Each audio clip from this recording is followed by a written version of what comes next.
Halo ODST, the first spin-off game from Bungie that expanded the original Halo trilogy story. Now's one of those times. Pays to be the strong, silent type.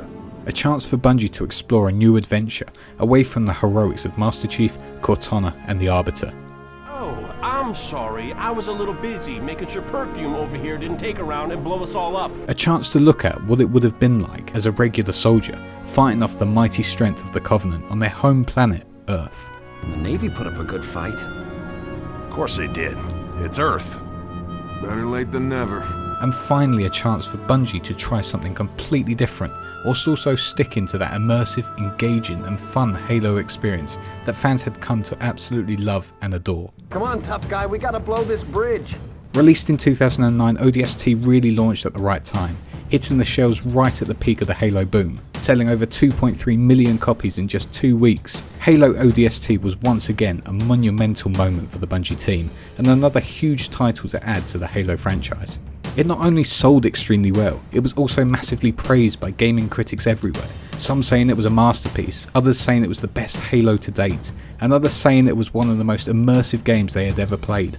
10 years later, and Halo ODST is still being praised left, right and centre. So today I want to ask the question, was Halo ODST really that good?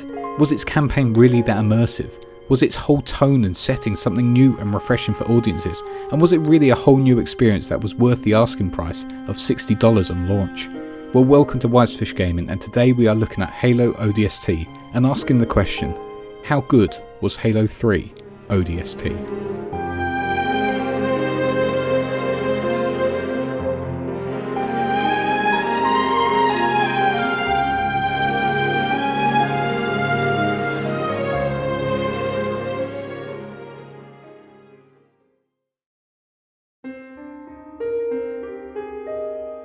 Halo ODST couldn't have launched at a better date. 2 years following the release of Halo 3, everyone was talking about Halo.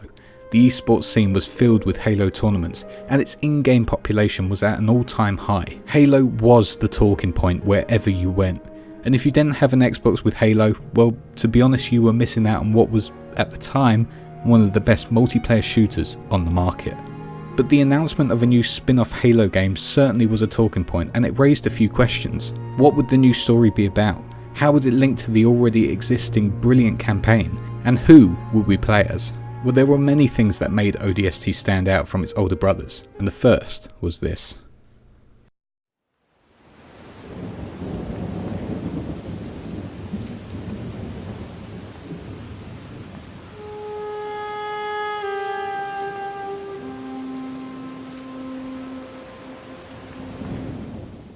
ODST's intro was unlike any of the other Halo games. It was just so different in its setting and tone. But like with all the other Halo games, ODST pulled you in from the offset. Right off the bat, you are presented with some text giving you some information on where you are, what year it is, and what is going on at this point in time. This was so different compared to the previous Halos. The past ones had cutscenes that slowly brought you in, maybe showing you something that was of massive importance to the story, or just setting the scene in a cinematic way. ODST's way of setting the scene was almost as if Bungie were sitting you down, making you feel relaxed by having the rainfall sound effects and a stormy backdrop, and they were going to tell you a story about the honourable heroes who fought for humanity in the darkest times.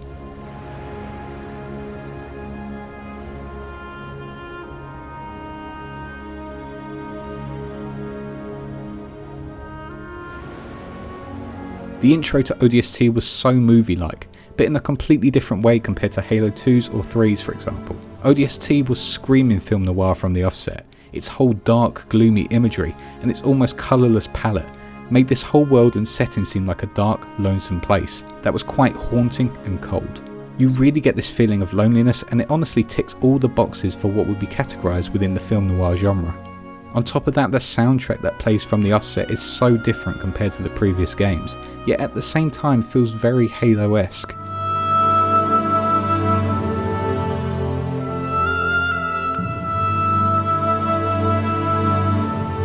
But almost instantly after the opening text cutscene, we are then brought into the game, and shown what this story is going to be about and who our protagonists, or should I say protagonists, are.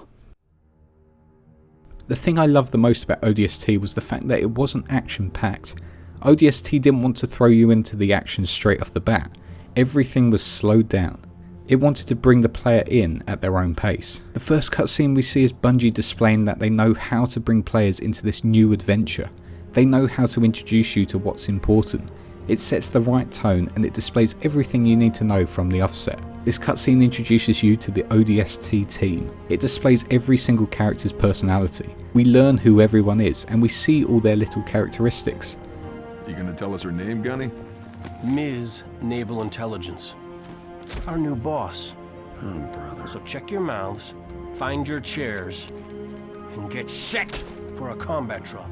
We also see what some of their faults are, and we see some side stories that are in the process as well. For example, Buck's relationship with his boss, Veronica. At least they listen. To me.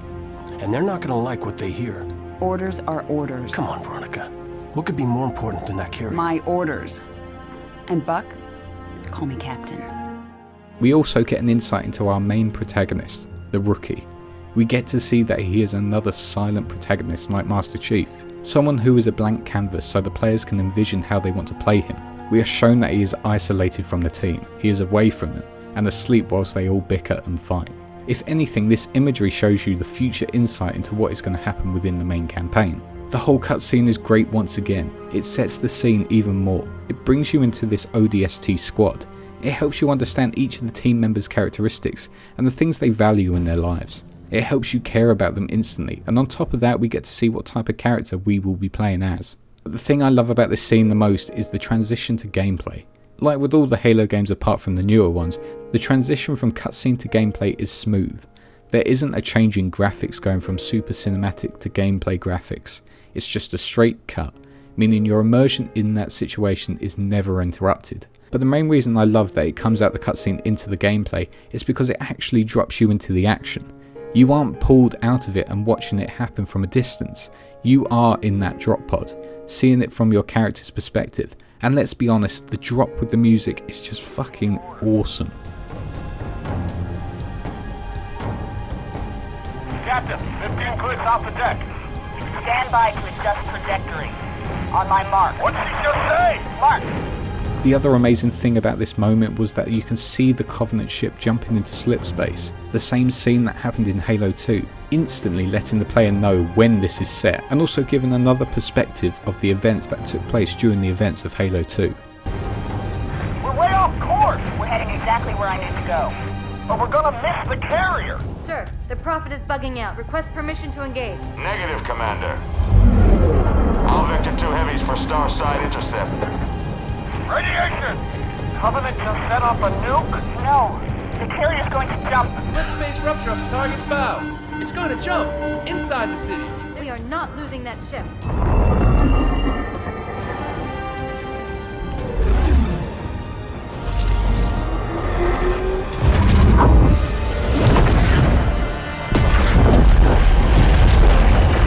Alright! They popped their chutes! We're going in hard!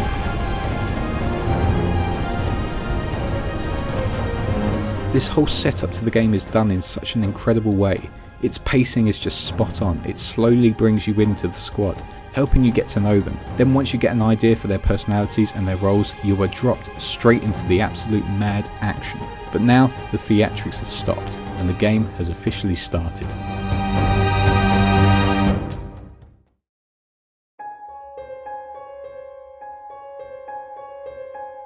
I thought it was really nice to have the Rookie crash to the ground away from everyone else to be completely isolated from everything.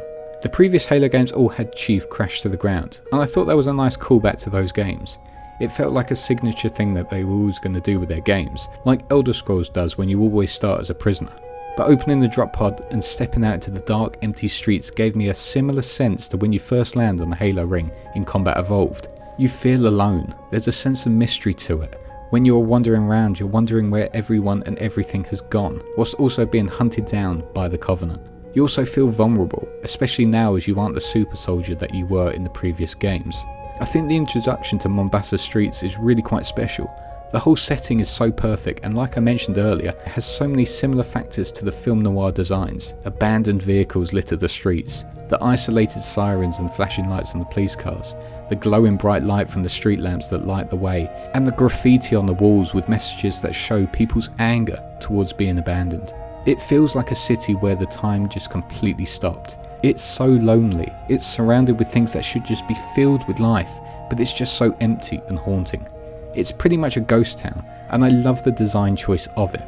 If it had any visible signs of human life, it would just ruin the aesthetic completely. It's nice to have it where you are the only person in the whole city, and venturing around is quite mysterious and terrifying. You never know what could be lurking in the streets, or what will be around the corner. To me, Mombasa was a really well designed open area for the rookie to venture around in, and locate his teammates. Aesthetically, it's just so film noir that I wouldn't ever be surprised if someone made an ODST film that was done in a film noir way. And the fact it actually had an open area was just so groundbreaking for its time. I'm not talking about the open area in the style of previous Halo games like with Combat Evolved's large areas. I mean, ODST let you do certain missions in any order you want. You could go into buildings and search for hidden things. You could go around the whole area and do whatever you wanted to do. And quite honestly, that was just incredible. Also, being able to hear hidden audio logs all over the place really made it worth exploring. It also gave a nice little side story that was actually really enjoyable to listen to. It felt again like a little film noir story that went alongside the main ODST story. Oh, I can see it! A giant Covenant ship just hanging above the city center. There's a kiosk on the platform. Makupa Station. Meet me there, okay? Excuse me. Sorry. Hey! Watch it, mister!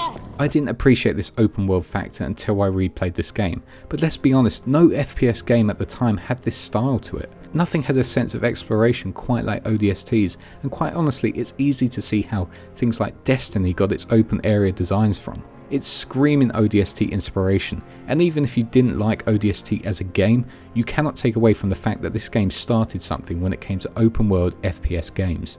Mombasa Streets really was a fantastic quest hub for its time, and still holds up as a great design choice. It made your experience as the rookie really feel something special, and it just made its questing and mission designs that bit more interesting.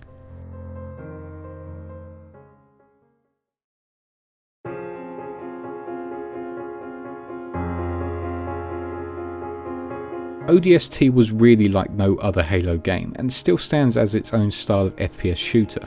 The fact that every mission was joined together through this big open quest hub just made going from mission to mission that much more immersive. If you ignore all the combat when you are venturing on your way to the mission, just venturing around the empty lonesome streets trying to puzzle together where your squad mates have gone, feels like you are just playing this silent detective. It's so new and refreshing, it just gives off a whole new pacing and feeling to the game. But on top of that, having each mission play through in a different order and making the game so it's not specifically linear in terms of going from beginning, middle and end, just allows the narrative to be much more experimental. I think it works extremely well that we go back and forth between the timelines, and the way that everyone's storylines eventually link up in the last mission is really well done.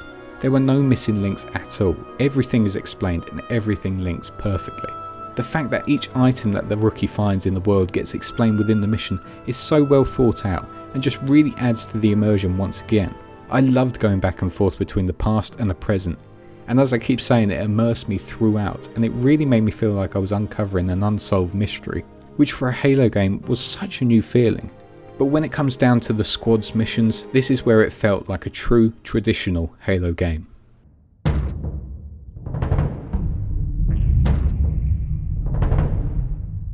Unfortunately, because ODST basically started as a bit of DLC, the main mission designs and their whole feel felt very similar to the levels in Halo 3. But to me, the main missions within ODST felt like a best of Halo compilation. The missions are fantastic and play around with all these different types of missions you had come to expect from a Halo game. It's got some brilliant missions that focus on fighting through waves of Covenant to save fellow soldiers and squad mates. You had incredibly intense vehicle battles against the Covenant Wraiths and other vehicles. You had some defensive missions where you had to fight off waves upon waves of Covenant, and you had some incredibly tense close quarter combat sections. By Halo ODST, I think Bungie just knew what made fun levels and what people enjoyed playing.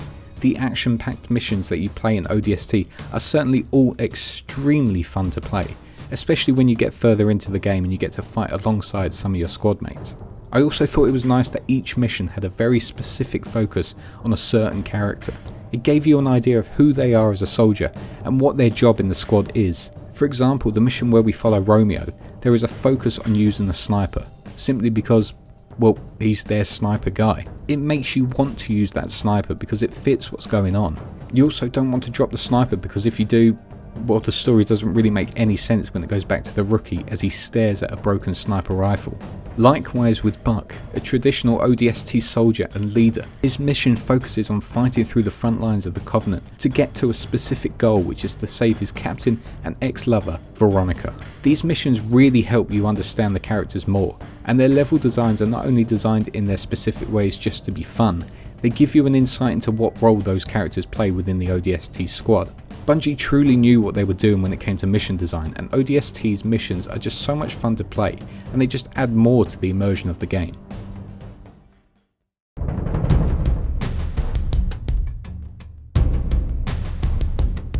It's hard to really say anything about the ODST gameplay because, as I mentioned within the mission design section, this game was meant to be a Halo 3 DLC. There wasn't really anything new to its gameplay, it just had elements of Halo 3's but cut out some of the mechanics that Master Chief would have had. For example, you can't dual wield guns and you can't have any abilities like the bubble shield that you can activate. These may seem like they take away from the fun combat, but when it comes to making an immersive experience, it makes a lot of sense. These aren't guys with the latest best of the best armour. They aren't super soldiers, so having all these abilities just wouldn't make any sense. There were a few things that I enjoyed about ODST's gameplay experience however.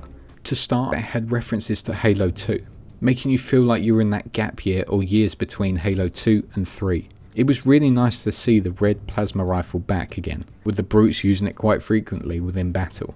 I always loved the red plasma rifle because it felt like this really dangerous weapon that this new enemy type used. It was hard hitting and it was just a great addition, even if it was just a red plasma rifle. To see it back in ODST for me was a nice feature and places the game where it fits within the series. The addition of the engineer was an interesting one. Obviously this focus was because of the main story, and it certainly was a nice thing to add to the story, but the engineer certainly added more to the gameplay. They were the defensive enemies, which apart from the Jackals you really didn't have any enemy types like this. When the Covenant are in the proximity of one, they get a bonus shield, which can make gunfights that bit trickier, especially if you're fighting off quite a few brutes.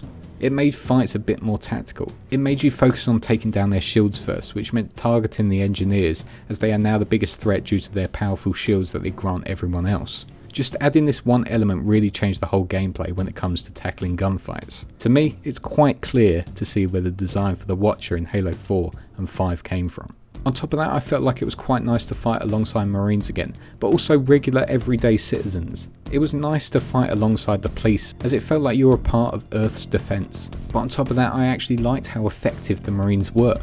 When I was in Buck's mission, for example, it really felt like the Marines knew what they were doing. Their communication was as good as ever, but their accuracy and their movement made them really handy to be around. I don't know if this was just me, but I really felt like the Marines in ODST were that bit smarter and much more effective in battle compared to when you played as Chief. I was hardly worth getting up for. I also really liked the new standard weapons that ODST had, the silenced SMG and the silenced pistol. They weren't the most out of the box weapons, but they made so much sense for the ODST troopers who are meant to drop down behind enemy lines. They both felt satisfying to use and their designs were quite unique compared to previous weapons. Having a scope on the SMG was also a nice touch, and it made it more of a versatile all-round weapon that could fit mid-range and close-quarter battles. It would have been nice to see a few more silenced weapons in game, like a silenced sniper or battle rifle, but I think having the ODST's go-to weapon as the SMG was quite unique and made them stand out from all the other troopers. And finally, I thought the new ODST HUD with the inbuilt map and the night vision was really a nice touch. It made your experience as an ODS trooper stand out from the traditional HUD of the Master Chief. And to have a really detailed map included in it was a really nice touch, something you could access whenever you want to see enemies or just the general layout of the map. I really think this should have been used more within the Halo games. I think it's just such a nice feature to have, just to see where your friendlies are and how big the map actually is. I also think the night vision on the HUD just gave this whole new stylistic look to the game. Sure, it's the same graphics engine and everything, but as soon as the HUD lights up it felt new and unlike anything seen before. These little features that were added to the Halo 3 build just made the game feel so new and refreshing and made the gameplay stand out on its own, which is honestly quite amazing considering what I mentioned earlier, that this was meant to be a DLC at the start. Overall, ODST's campaign was just an absolute masterpiece and is probably one of my favourites simply because of how many things it implements into it to make it that immersive experience. It really is the most immersive Halo game in my opinion. The setting is beautiful, the soundtrack is out of this world, and its new little features that they add to the gameplay just completely mix it up, yet keep it familiar to the Halo design. Story wise, it was a real treat, and it was just nice to see another side to the Human Covenant War. You got a more human approach to the universe, and it was nice to explore the emotions of other soldiers during the dark days of the war.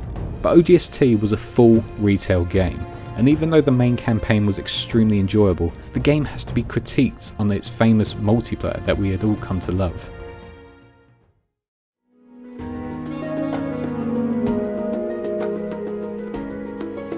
ODST didn't really add much to its multiplayer to make it stand out on its own as a contender for best multiplayer game. The real things they added were a few extra maps to go alongside all the other Halo 3 maps. It was a bit of a shame considering this came on a separate disc, but really the main multiplayer just felt more like an additional map pack.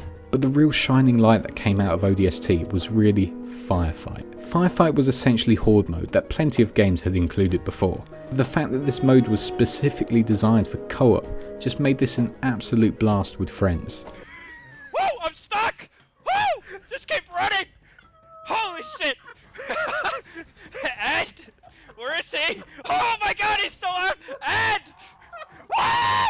Holy shit! Being able to use the biggest, baddest weapons against the Covenant, who are gradually getting harder and harder in difficulty, was just so much fun. Being able to be in the Warthog together and taking them on, it was honestly just such a fun little sandbox game that you could just play with friends. While ODST really lacked substance when it came to its PvP multiplayer, I think it really made up for it with this brand new mode that hadn't been seen before. It was new, it was refreshing, and again it had a core focus on community and made people want to work together as a team to see how long they could last against the might of the Covenant.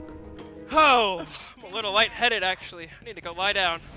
But in this once again long video, I have done nothing but praise ODST. Its campaign was exceptional, its whole design was probably the most immersive to date, soundtrack was breathtaking, and Firefight was just an amazing additional mode that added to the experience. But was there anything bad about ODST? Was it really a 10 out of 10 game, or were there things that could have been improved on? To me, ODST is almost perfect. It does so many things right, as I said, but there were little features that I feel that could have been improved upon and would have made this, without question, one of the best FPS games ever.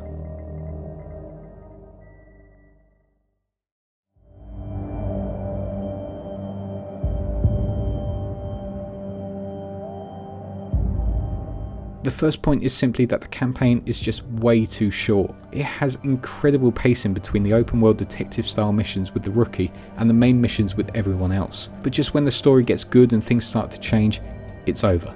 It's clear to me that this was meant to be an expansion or a little bit of DLC, and it would have been an incredible one. But as a main full price game, I don't think it should have ever been sold at the same price as Halo 3. It should have been at least an 8 to 10 hour long campaign to make it worth that price tag. But for me, it was just too short, which was a real shame. The second thing for me was its open world, as brilliant as it was, gets a bit boring the further you get into it. After a while the streets feel a bit samey and you kind of know what to expect next. It would have been a bit nice to vary it up just a little bit to make it worth exploring more. But unfortunately sometimes areas aren't that interesting. As much as I love the idea of its open area and love that it inspired so many other game designs, I feel like looking at it now, it's just a bit too repetitive after a while. But saying that, for its time it was special, and I can let that slide just a little because of how monumental this decision was. The third thing for me was there seemed to be a timing issue that wasn't explained in the game. During the main campaign we are shown some dead elites next to some Covenant bodies. Buck questions what had happened to them, and Veronica states it's confidential. But the weird thing is, during this timing, the elites were still the honor guards, as we know, because if we compare it to what is happening within Master Chief's story, the elites are still fighting for the profits, and the brutes haven't been given that opportunity to thrive yet. So it feels like there was a mix-up of the law. Surely the elites wouldn't have been executed by the brutes yet, but we can't be sure. Halo Canon on Twitter gave me a good explanation, but for me it would have been nice to see this cleared up in the game. Bit of a little point there, but it certainly confused me when playing through it. The final thing I disliked and wished it would have been used more was the combat system. I'm not talking about gunplay, I think that's as good as ever, but what I mean is I wish the silencer actually did the job a silencer would. I hated the fact that I could shoot an isolated grunt, yet as soon as I did that all the enemies noticed me. It's great having the silencer, it adds to the visuals, but it would have also been nice to have it utilised a bit more and make it so it served a purpose, especially due to the fact that you could go through buildings to infiltrate the enemies from behind. I think for extra immersion this would have been a great little mechanic that added to the gameplay, but actually made you feel like a special ops soldier. How did you ever get off the planet? Apart from those four things, to me ODST is one of the best Halo games in my opinion, simply because it immersed me from start to finish. Its level designs were brilliant and just so much fun to experience. The storytelling was second to none, and the way that all the characters are given their own unique personalities and levels was really nice for engaging the audiences into their own little stories. The gameplay again was super enjoyable, and its little additional extras made the game feel unique yet familiar at the same time. ODST does fall a little short because of its short campaign and lackluster multiplayer, but it really makes up for it in its setting, music, gameplay, mission design, story, and the fantastic co-op Firefight. ODST really was a fantastic game. Maybe it wasn't worth the asking price of $60, but it certainly is a game that is worth coming back to every now and then.